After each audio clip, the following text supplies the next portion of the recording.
বান্দরবানের আলীকদম সীমান্ত এলাকায় বিজিবির অভিযানে ৫৮ জন রোহিঙ্গাকে আটক করা হয়েছে। আটককৃতদের মধ্যে নারী, শিশু, বৃদ্ধ সহ বিভিন্ন বয়সী মানুষ রয়েছে। শনিবার ভোররাতে আলীকদম উপজেলার নয়াপাড়া ইউনিয়নের বুচিতং সীমান্ত দিয়ে অবৈধ অনুপ্রবেশের সময় তাদের আটক করা হয়। বিজিবি সূত্র জানায়, মিয়ানমার থেকে পালিয়ে আসা এই রোহিঙ্গারা বাংলাদেশি দালালদের সহায়তায় বাংলাদেশে প্রবেশের চেষ্টা করছিল। বিজিবি অভিযান চালিয়ে একটি ট্রাক, প্রাইভেট কার এবং মোটরসাইকেল সহ রোহিঙ্গাদের আটক করে। এছাড়া তাদের সহযোগিতার অভিযোগে ৫ জন বাংলাদেশি দালালকেও গ্রেপ্তার করা হয়। আটকদের বিরুদ্ধে মামলা প্রক্রিয়াধীন রয়েছে বলে জানিয়েছেন আলীকদম থানার ভারপ্রাপ্ত কর্মকর্তা মির্জা জহিরুদ্দিন।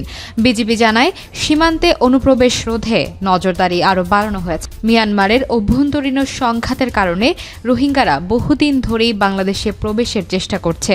বিজিবি এ পরিস্থিতি মোকাবেলায় সতর্ক রয়েছে।